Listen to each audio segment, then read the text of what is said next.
Let's talk about the role of cyber liability insurance and risk management. In your opinion, and we'll start maybe with Kirsten for this first question, how can cyber liability insurance be integrated into an organization's risk management strategy? And what should companies be thinking about as they go to do this? Well, I think this is the burning question everyone is thinking about or should be thinking about as we continually go to this digital transformation. And certainly we were accelerated into this, especially with the small and medium-sized business. There were many organizations who were already, larger, who were trying to identify how they have this technology forward approach and how they then have a risk transfer portion of their business to make sense of all of this.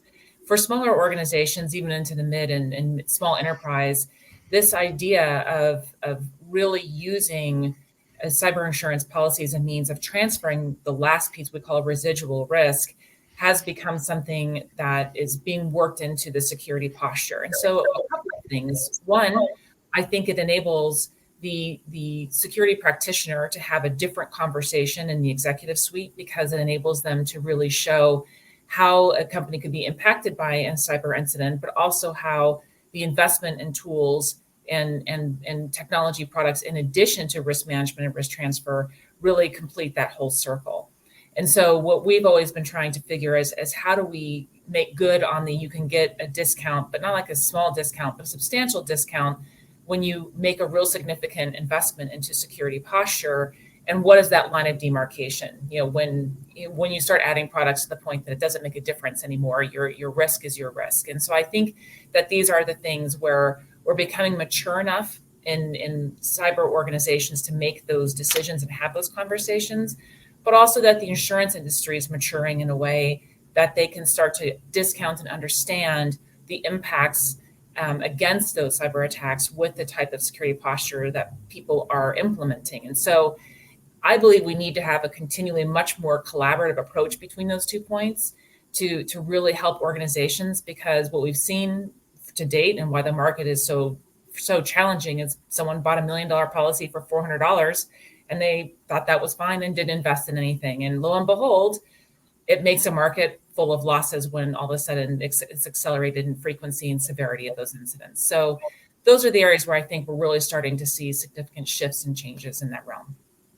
Yeah, absolutely. And I know a lot of us in this group talk about the importance of those kind of basic and critical controls. And whether you're talking about it from the perspective of framework or from the perspective of like that cyber seatbelt, I think that's a really critical piece to carry forward, and that organizations should be considering as they decide what the risk management strategy looks like. Ryan, do you want to add anything else there?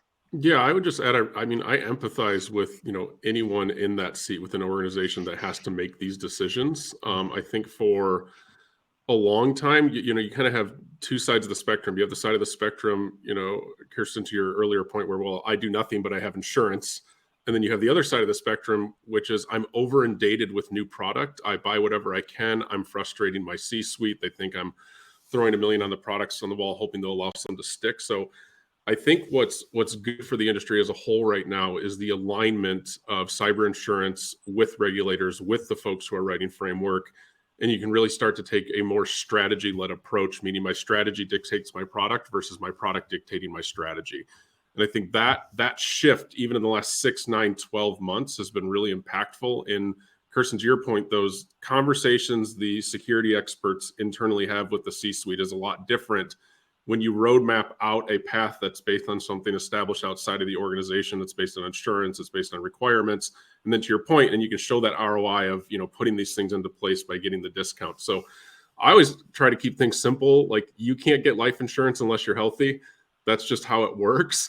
And life insurance is not there so you can get a big old policy and then, go be crazy and kill yourself with cheeseburgers. It's there so you can take care of your family at the end of the day. And I think cyber is the same way. Like, you need to get things in order to get it.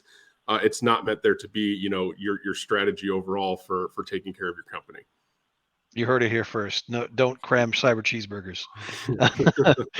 Matt, do you want to chime in on this one? Yeah, no, I couldn't agree more with all of those points. I think the biggest thing is, is just in general, as we look at organizations, every organization now transacting any type of business more or less is going to have a technology component. So it doesn't matter what your industry is or what you specialize in or what your niche might be. It's influenced, and you now have new risks that are evolving and developing every day, some of which we're not aware of today, but we'll probably be talking about a year from now, right? So I mean, continually trying to address and monitor that situation and understand that regardless of the size of your organization or the business you might be in, these are the same risk you would have if your office were in a floodplain, right? I mean, it doesn't matter what industry you're in, you're dealing with these. And it's just kind of the level of severity or, the number of different, niche type controls you might need in place. But the general risk is there for everybody. So for sure. Yeah, couldn't agree more. And I think just to kind of close that topic off, I think the real sweet spot for a lot of organizations is going to come probably not this year, maybe next year, but likely in another year or two, when more resources and framework alignment, Ryan, to your point, and Kirsten, really all three of you kind of made this point. As those universes collide and converge, um, especially where regulations are starting to be rolled out, and we're starting to see like mandatory breach notification across many different industries that never had such requirements before, as well as like state and federal laws worldwide that are requiring mandatory breach notification for all entities. It's really turning this into more of a these are the table stakes for doing business. This is what every business needs to be concerned about, and every business, Matt, to your point, is a technology business. Regardless of what product or what value you ship, you use technology to do it, and technology is undivorceable from that end result. So I think the more we go down this road, and the more that those things kind of collide and come together in a meaningful way, I think it'll only continue to benefit as frameworks like the CIS framework, NIST, CSF, and others kind of catch up to